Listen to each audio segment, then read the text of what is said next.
सीटें कांग्रेस हिमाचल प्रदेश में ला रही है? देखिए, हमें पूरा विश्वास है कि इस बार जनता का समर्थन हमको मिला है, लोगों का विश्वास हमको मिला है, तो हम अवश्य इस विधानसभा के चुनाव में अवश्य सफल होकर आएंगे और भारी बहुमत से जीत कर आएंगे। हमारी 40 से 45, 50 भी जा सकती है, इतनी सीटें आने की संभावना है। और जिस तरीके से लोगों के दिल में एक रोष था, महंगाई को लेके बागवान नाराज़ थे, किसान नाराज़ थे, सभी चाह रहे थे कि इन्होंने हमारा आवाज़ को अनसुनी किया, तो वो कांग्रेस से अब उनको उम्मीद है कि कांग्रेस की सरकार बनेगी तो हमारी समस्याओं का समाधान होगा। दूसरी बात, हमारा ओपीएस का मसला था, महिलाओं को हमने 1500 प्रति माह देने की बात की है और युवाओं को रोज़गार देने की बात की है। तो ये कुछ मुद्दे थे जो जिसकी वजह से लोग हमें समर्थन देंगे और अवश्य कांग्रेस को इस बार भारी बहुमत से जिताकर भेजेंगे। मैम, भाजपा के नेता बार बार कह रहे हैं कि कांग्रेस में जितने भी सीएम थे से सारे हारे हैं, तो मैम अगर कांग्रेस सत्ता में आती है तो कांग्रेस का सीएम कौन होगा और हॉली लॉज सीएम की दौड़ में कितना आगे है? देखिए, हमने कोई दौड़ नहीं लगाई है, ना कोई सीएम पद के लिए दौड़ है, ना किसी और पद के लिए दौड़ है। हम लोग विश्वास करते हैं लोगों की सेवा करने में। पहले भी 60 साल माननीय वीरभद्र सिंह जी मुख्यमंत्री रहे, उन्होंने निष्ठा से, ईमानदारी से हिमाचल प्रदेश की सेवा की है और इसीलिए बार बार लोग उनको चुनते थे, बार बार चाहते थे कि वही प्रदेश का नेतृत्व संभाले। हमने भी उनके पद चिन्हों पर जो उनसे सीखा है, हम भी उसी भक्ति भाव से और उसी श्रद्धा से लोगों की सेवा करना चाहते हैं। जहाँ तक आप मुख्यमंत्री की बात बोल रहे हैं, जो विधायक चुनकर आते हैं उनसे भी व्यू लिया जाता कि आप किसको चाहते हैं, क्या उनका कहना होगा, किसको वो चाहेंगे, उस बात को अहमियत हाईकमांड देगी और अंततः ये फैसला हम हाईकमांड के पर छोड़ेंगे कि आप फैसला करें कि लोग क्या चाहते हैं, लोग किसको चाहते हैं कि किसको हिमाचल प्रदेश की बागडोर को सौंपा जाए।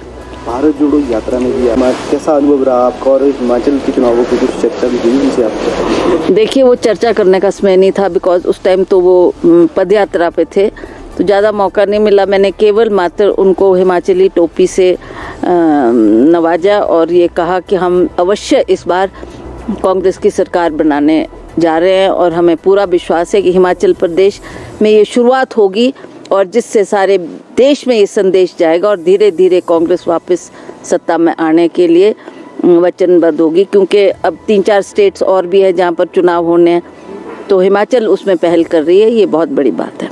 वहीं मुख्यमंत्री जयराम ठाकुर और भाजपा जो है बार बार कांग्रेस का दल कस रही है, बार कर रही है कि सभी नेता जो है दिल्ली बार दिल्ली जा रहे हैं और सीएम पद की रेस में जो है आगे है और ये जो जितने भी जा रहे हैं वो सब हार रहे हैं और भाजपा जो है सरकार बनाएगी। देखिए, ये तो हास्यप्रद बात है कि वो देख रहे हैं कि उनकी पाँव के नीचे से ज़मीन खिसक रही है। भाजपा ये पूर्णतः इस बात को समझ चुकी है, जान चुकी है कि अब सत्ता हमारे हाथ में आने वाली नहीं। ये बुखलाहट के उनके शब्द है, बुखलाहट में वो ये बातें कह रहे हैं। जहाँ तक हमारे लोग जो दिल्ली जा रहे हैं, आप जानते हैं कि खड़गे जी ने जब पार्टी का कार्यभार संभाला और वो हमारे कांग्रेस के अध्यक्ष बने, तो उस वक़्त सभी हमारे नेतागण अपने अपने कार्य में लगे थे, अपने अपने चुनाव क्षेत्र में काम कर रहे थे। तो वो जाकर उन्होंने पर्सनली खड़गे जी को बधाई भी दी और उनको शुभकामनाएं भी दी और उसी मतलब मैं भी गई थी, क्योंकि मुझे भी रिपोर्ट देनी थी।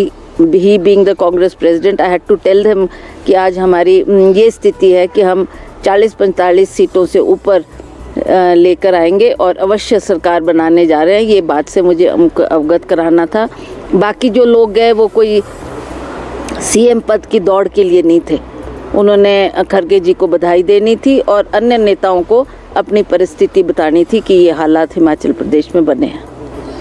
वहीं पोस्टल बैलेट पे ये बात अवश्य है, क्योंकि सरकार अभी भाजपा की है, तो जो इनके एसडीएम के पास बैलेट पेपर्स आ रहे हैं उसमें ये बहुत ढील बरत रहे हैं, जल्दी उस प्रोसेस को नहीं कर रहे। ये भी इनको पता है कि जितनी भी ये वोटें पड़ रही है कि कांग्रेस के पक्ष में ही जा रही है। वो कर्मचारी है, कर्मचारियों की मांग थी कि ओपीएस लागू होना चाहिए, तो हमने उनको विश्वास दिलाया कि हमारी सरकार बनेगी तो हम अवश्य ओपीएस लागू करेंगे।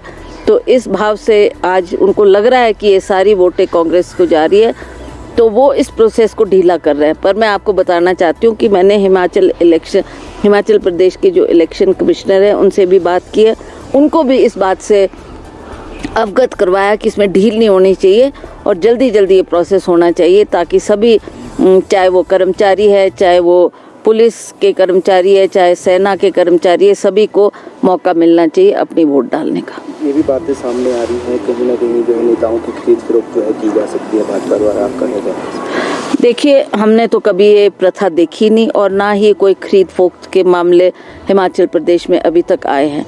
जहाँ तक और प्रदेश की प्रथा को देख के लोग ये बात कर रहे होंगे कि यहाँ भी हो सकता है, पर मुझे लगता है कि वो सिचुएशन आएगी नहीं और ना ही कोई इतना धनवान है कि पैसे से जीत सके।